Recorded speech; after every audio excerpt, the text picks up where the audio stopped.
Bon, l'avenir du Tigray, à l'heure actuelle, il est bien compromis. Hein. C'est-à-dire que, bon, il n'a pas d'avenir pour l'instant. Hein. Mais il y a une chose qui est très importante pour le Tigray. Tout de suite, dans l'immédiat, il y a une chose à faire, c'est nourrir la population. Ça, c'est indispensable. On ne peut pas parler de l'avenir du Tigray, qu'est-ce qu'on va se passer après comme ça, si on ne nourrit pas les gens tout de suite.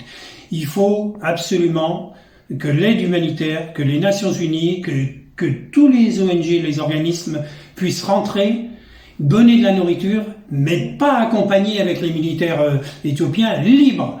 Ils amènent leurs camions, ils amènent leur nourriture et ils distribuent eux-mêmes et que les gens racontent ce qu'ils veulent, ils ont le droit, ils sont libres. Accompagner des militaires, ça ne sert strictement à rien.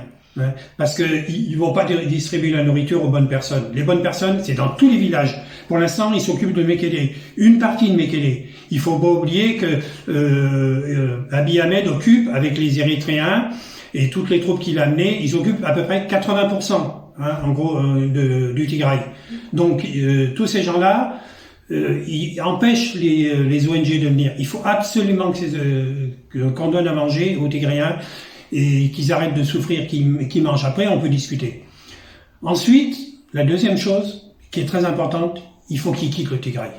Il faut que les troupes, toutes les troupes étrangères déjà en premier, les troupes étrangères, les Érythréens, les Somaliens qui sont là, hein, les Érythréens, enfin bon, surtout les Érythréens qui sont là, quittent le Tigray, les troupes d'Abiy Ahmed, les troupes fédérales, quittent le Tigray a ses troupes, le Tigray a sa police, le Tigray doit reprendre ce qu'il avait avant. Il doit retrouver une sérénité. Il ne pourra retrouver cette sérénité que quand les troupes auront quitté le Tigray. Ensuite, on peut on peut reconstruire le Tigray.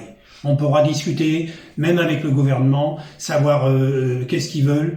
Le Tigray, maintenant, vu ce qui s'est passé, il faut demander au Tigray, à tous les Tigréens au Tigray, et surtout à la diaspora, tous les Tigréens qui sont en diaspora, qu'est-ce qu'ils veulent maintenant?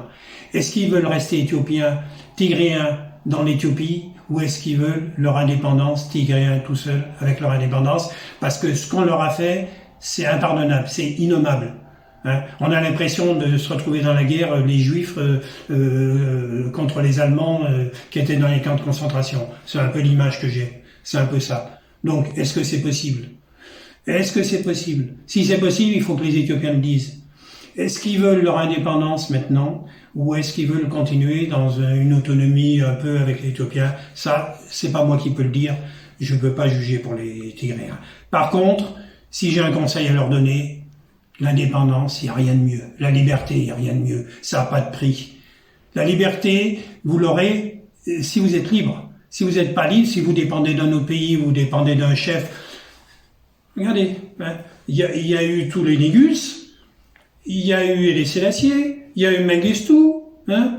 Maintenant il y a Abiy Ahmed, mais après il y aura quelqu'un d'autre. Il y aura toujours un petit colonel qui va venir et puis qui va taper du poing sur la table et dire, ça y est, moi je vais gouverner. Donc c'est fini ça, c'est terminé. On a passé ces époques-là. On arrive au 21e siècle, au 22e siècle, c'est fini. On doit avoir un peuple qui doit vivre libre, normalement, avec tout le monde à peu près. On peut pas être égal, tout le monde sait qu'on sera jamais égal, mais de la justice. Une justice. La justice en Éthiopie, il n'y a pas. Addis Abeba, les juges, la Cour suprême d'Éthiopie, elle obéit à Abiy Ahmed. Vous vous rendez compte? Hein, les militaires obéissent à Abiy Ahmed, mais Abiy Ahmed c'est qui? C'est rien.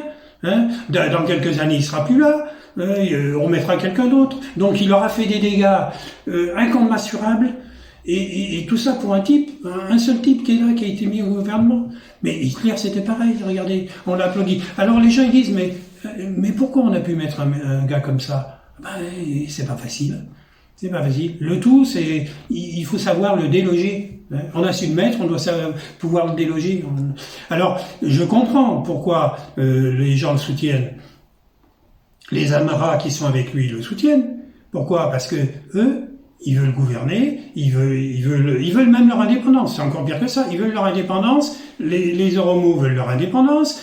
Chacun veut leur indépendance. Bon, attends, à ce moment-là, il n'y a plus d'Éthiopie. Chacun est indépendant, on divise l'Éthiopie. Donc, Abiy Ahmed a bien compris ça. Il a abandonné pas mal de petites idées qu'il avait, parce que lui, dans sa tête, Abiy Ahmed, il voudrait bien être Négus plus que le Négus même, hein. Mais ça c'est pas possible. Il a compris que c'était pas très possible. Donc il se venge sur les Tigréens parce que les Tigréens c'est impossible. Hein, jamais on retrouvera la royauté. Vous savez, en France, nous, on a des royalistes aussi, ça existe toujours. Hein. Il y a même des bonapartistes, des napoléoniens, des bonapartistes. Mais bon, ils ont le droit, ils vivent leur vie, mais ils vont pas renverser le gouvernement. Hein. Ils ont le droit d'aimer les rois, ils ont le droit de... Ça, c'est leur problème. Mais en tant que peuple, c'est fini. Les rois, on n'en aura plus. Enfin, je pense pas, en tout cas.